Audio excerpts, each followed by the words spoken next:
Good morning, everybody. Happy Friday. Now, Friday's episode of the Rabbinic Cynic. Today I'm wearing my Star Trek t-shirt. I am your father. I am your father. Anyone? Empire Strikes Back is definitely, in my opinion, the best Star Wars film. A little later, we're going to have a little Star Wars versus Star Trek debate. We're gonna just, well, what is the difference between the two of them, and how does that relate to the greater ideas of life, the universe, and everything? Just a little what's coming up. Next Tuesday, we're going to do a redux of Sympathy for the Devil with my buddy Mark Gregg. And we're going to discuss this idea of the Church of Satan, the Church of Satan as a political forum for secularism and an answer to the dominance of the Abrahamic religions within the United States government. And we're going to have this lively discussion without the echo. But today is, in the Jewish calendar, it's Tu B'Av, which means the 15th of Av. What does that mean? It's the Jewish Valentines Day. It's the Jewish Day of Love. Why do we call it the Jewish Day of Love? Well, as I mentioned last week, Tisha B'Av, the 9th of Av, represents all these awful, terrible things that have happened to the Jewish people over the millennia, including the destruction of the temple. That's where it originally came from, but it has come to mean all of the terrible things that have happened. And so the tradition in Judaism is you're not allowed to get married within the 3 weeks to 10 days, and then afterwards, most people decide that, well, Tu B'Av is the opportunity for getting married. That's how in traditional Judaism it played out. But it's become a great, now known as the Jewish Day of Love. And so, which is quite appropriate as well for the Torah portion, because this week's Torah portion, and in Judaism, we read the Torah portion every week. We take a little section of it so that every year we read the entire 5 books of Moses. This week is Ve'et Hanan, which is the second installment of the book of Dvarim, the book of Deuteronomy, where Moses makes his last statement to the Jewish people before the Israelites, before they enter into the land of Israel. And the Shema, which is one of the most fundamental prayers, is a prayer of love. So it's quite appropriate. This year, the Tu B'Av, the Jewish festival of love, falls out on the same day we read the Torah portion of Ve'et Hanan, which talks about loving God. But it's more than that. It's about this idea of universal love, loving each other, this idea of unconditional love. Like we're all part of a society, and what it means to love somebody means that we don't necessarily have to agree with them. Our kids annoy us sometimes. Our friends annoy us sometimes. Doesn't mean that we love them any less. But there's a very interesting, which I think goes towards the idea of love, goes into that concept with this Torah portion. And this is from Rabbi Sachs again. I always bring Rabbi Sachs up. If anyone knows me, knows that I'm a big fan of his. He was at our graduation ceremony back in Israel. I thought that was a wonderful Rabbi Sachs of blessed memory. And he talks about this idea that there is this very interesting passage that happens between the 10 Commandments, which are repeated again in this week's Torah portion, and also the Shema, one of the most fundamental prayers in Judaism. And there's this little passage that describes that despite all of the commandments that are mentioned in the Torah, that really you should do what is just and what is right. On top of everything else, you need to do what is just and what is right. And so the commentators kind of have this back and forth argument. What does that mean? Does that mean that that we should set aside the laws of the Torah, some of the Jewish laws that we see? And one particular commentator does actually say that is the case, and I kind of want to focus on that. And what does that mean? I think that is something written in to Judaism, which says, which takes away from the fundamentalist aspect of it, for taking everything literally, for saying that, you know, there is this idea that you could be you can focus on the law, on the legalities, on the minutia so much that you forget what is just and what is right, what is the right thing to do for humanity. And some other commentators went so far as to say that, there are many cases that we understand in Jewish law that you sometimes even set aside Jewish law when it's for the greater good, especially when it comes to saving life. The life of human beings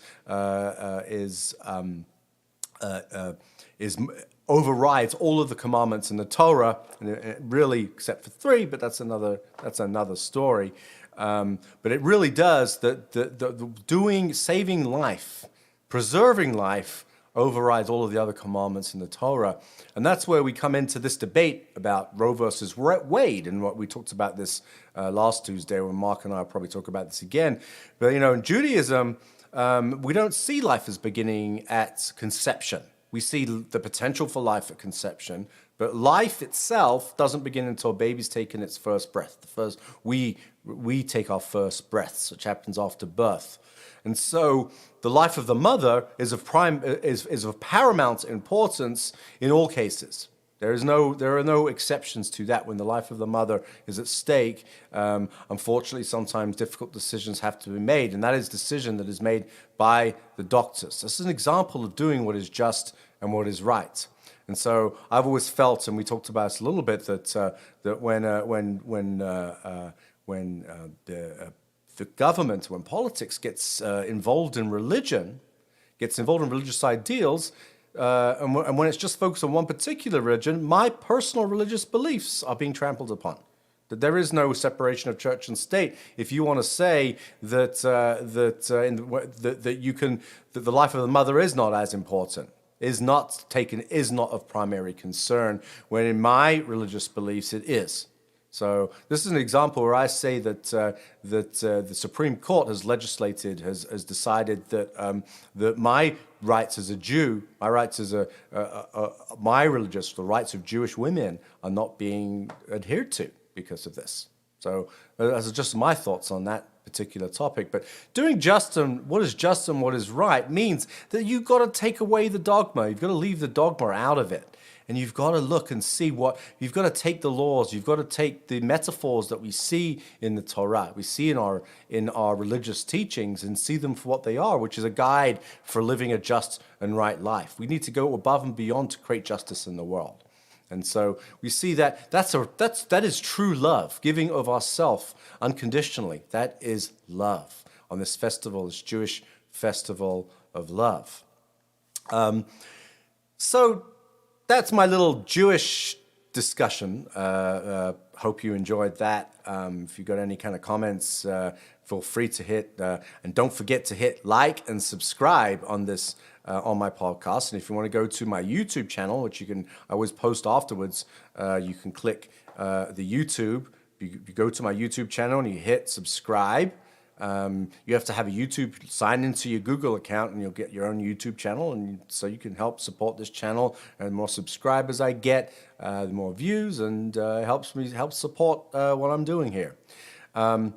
So, on a lighter note, or maybe even more on a serious note, Mar-a-Lago, the FBI, the Department of Justice, raided Donald Trump's palatial home in Mar-a-Lago. I have a friend of mine, she showed a picture from another friend of mine was staying there. It's like cover of his Facebook page, all these police cars outside Mar-a-Lago. So the question is, what did they take from the Donald? What did they take? So I've got a couple of theories.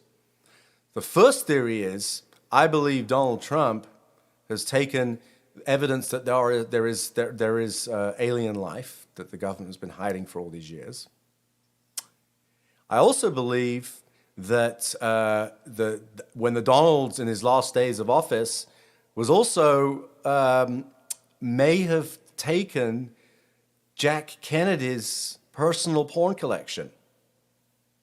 Well, kidding aside, the taking of classified White House documents kind of just establishes why would anybody want the Donald to be president again? I don't know. It's kind of scary, isn't it? It's scary that really people are empowered by this idea that a president was stuffing shit down the toilet that was papers, that was important White House classified documents, and that CIA operatives were endangered. I mean, this is the serious aspect of what this raid was all about, and it was unprecedented in United States history, right? Some would say he's being targeted unfairly. He's being persecuted for being a billionaire, huh? Why is he being persecuted for being a billionaire? Isn't that? I think they call that in psychology. He's got this victim complex, right? It's all about him. So the Donald got raided. I think he lost some. Why was he taking all this stuff home? Who knows? One little statement aside on that. How about everybody just focus on the economy?